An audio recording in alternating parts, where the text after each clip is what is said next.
L'Institut d'éducation sensorielle pour handicap auditif est un établissement médico-social géré par les pupilles de l'enseignement public du Cantal et financé par l'Agence régionale de santé.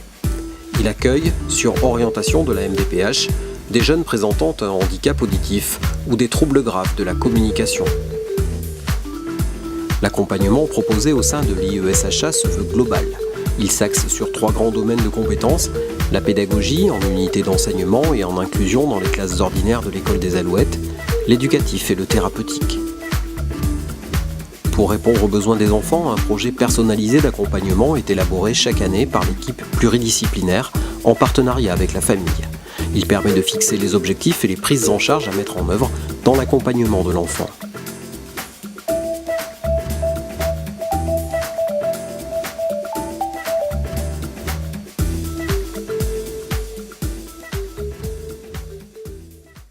En enseignement spécialisé, les enfants sont accueillis dans 2 groupes classes constitués selon l'âge, les besoins pédagogiques et les problématiques psycho-affectives de chacun. La classe offre un enseignement adapté et spécialisé. Les enseignantes proposent une pédagogie différenciée et centrée sur l'enfant, basée sur la motivation et les interactions langagières. Elles proposent des situations valorisantes, utilisent la pédagogie de détour et du projet afin que chaque enfant construise ses apprentissages dans une dynamique valorisante.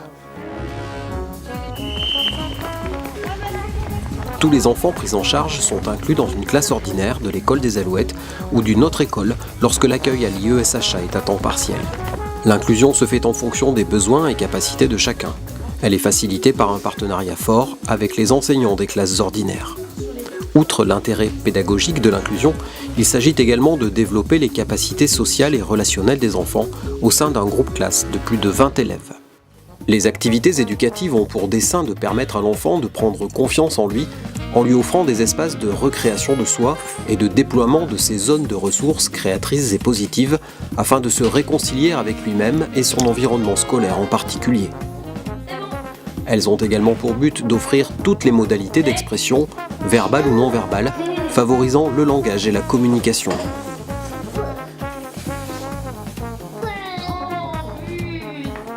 Le jeu est un des supports privilégiés aux échanges langagiers et relationnels. Il est un espace de socialisation, s'imprégnant des notions d'attention, de créativité, d'autonomie et de valeurs, telles que l'entraide et le partage, à favoriser dès le plus jeune âge.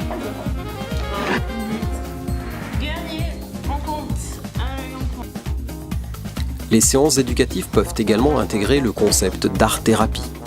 Ici, malgré les apparences, on n'apprend pas vraiment à peindre, mais plutôt à être.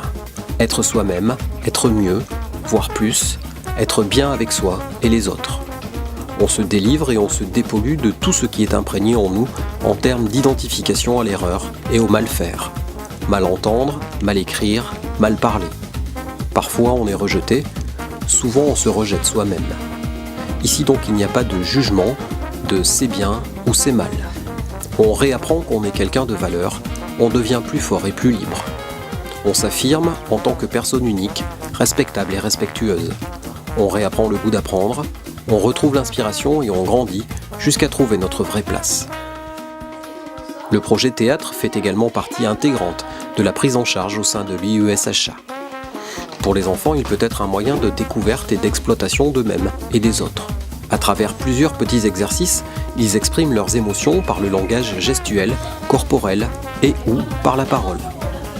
L'essentiel est de toujours les ramener à leur concentration et à leur attention, par rapport à ce qu'ils font, mais aussi en regardant, en écoutant et en respectant ce que proposent les autres. Ainsi, chacun peut se sentir en confiance et s'exprimer devant le groupe avec ses différences, ses forces et ses fragilités. La prise en charge s'axe enfin sur le domaine rééducatif par le biais des prises en charge en orthophonie et en psychomotricité. En orthophonie, à l'IESHA, on travaille le langage oral et le langage écrit en individuel et en groupe.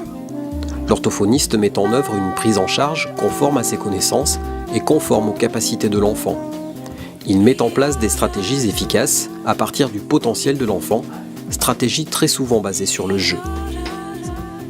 En psychomotricité, on recherche le développement global de l'enfant, en lien avec sa vie psychique, affective, relationnelle. Ainsi, on développe des habiletés de mouvement avec toutes les parties du corps, mais aussi les habiletés mentales. La psychomotricité permet à l'enfant de mieux se connaître, ainsi que son environnement, et de mieux y réagir. Ainsi, tout en s'amusant, l'enfant acquiert, au moyen d'exercices, les notions de base essentielles à son futur apprentissage. Parallèlement à l'IESHA, les PEP du Cantal gèrent un service d'éducation spécialisé et de soins à domicile. Également autorisé et financé par l'ARS, il accompagne sur l'ensemble du département les enfants et adolescents présentant un handicap auditif ou des troubles graves de la communication.